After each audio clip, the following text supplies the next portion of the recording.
Film industry जितनी famous है उतने ही दाग इस पर लगते रहते हैं। कई बार ग्लैमर से सजी दुनिया से कई घिनौनी सच्चाई सामने आती है, लेकिन इस बार चौंकाने वाले खुलासे साउथ फिल्म इंडस्ट्री से हुए हैं, वो भी मलयालम उद्योग से। मलयालम सिनेमा को शानदार कंटेंट और जोरदार फिल्मों के लिए जाना जाता है। मोहनलाल से लेकर मम्मूटी जैसे सुपरस्टार इसी इंडस्ट्री से आते हैं, मगर आजकल हेमा समिति की रिपोर्ट के चलते मलयालम इंडस्ट्री में हंगामा बरपा हुआ है। आपको बता दें कि केरल सरकार ने हेमा कमेटी रिपोर्ट को रिलीज किया। 4.5 साल बाद 223 पन्नों की ये रिपोर्ट मलयालम फिल्म इंडस्ट्री में महिलाओं के साथ होने वाले शोषण और भेदभाव की पोल खोलती है। अब इससे क्या कुछ बदलेगा ये तो समय ही बताएगा, लेकिन चलिए बताते हैं कि आखिर इंडस्ट्री की किन काली करतूतों को ये बयां करती है। इस रिपोर्ट को समझने से पहले आपको 7 साल पहले फ्लैशबैक में जाना होगा, यानी 17 फरवरी 2017 में मलयालम फिल्म इंडस्ट्री से दर्दनाक खबर सामने आई थी, जिसने सबको हिलाकर रख दिया था। इंडस्ट्री की फेमस एक्ट्रेस को कुछ लोगों ने अगवा कर लिया था और फिर उसका यौन उत्पीड़न किया। इस मामले में एक फेमस एक्टर को भी गिरफ्तार किया गया था। घटना के बाद से केरल में काफी आक्रोश फैल गया था, साथ ही इंडस्ट्री की भी काफी किरकिरी हुई थी। तभी वुमेन इन सिनेमा कलेक्टिव यानी WCC का गठन किया गया था।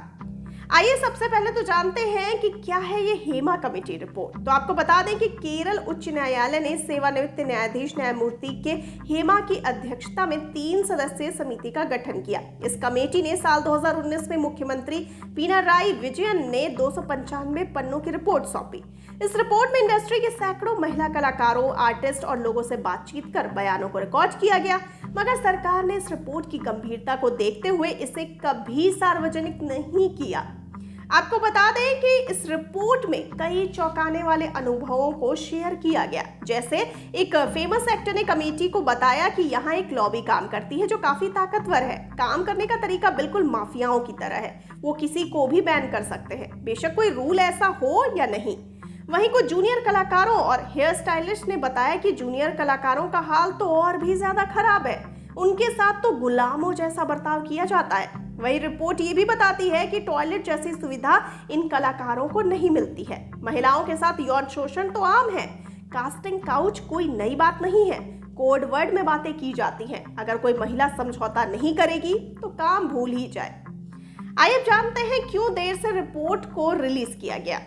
हेमा कमेटी की रिपोर्ट को देर से जारी करने को लेकर काफी आलोचनाएं हुई। कांग्रेस के शशि थरूर ने भी इसे शर्मनाक और शॉकिंग कहा था कि 5 साल तक इस रिपोर्ट को साझा नहीं किया गया।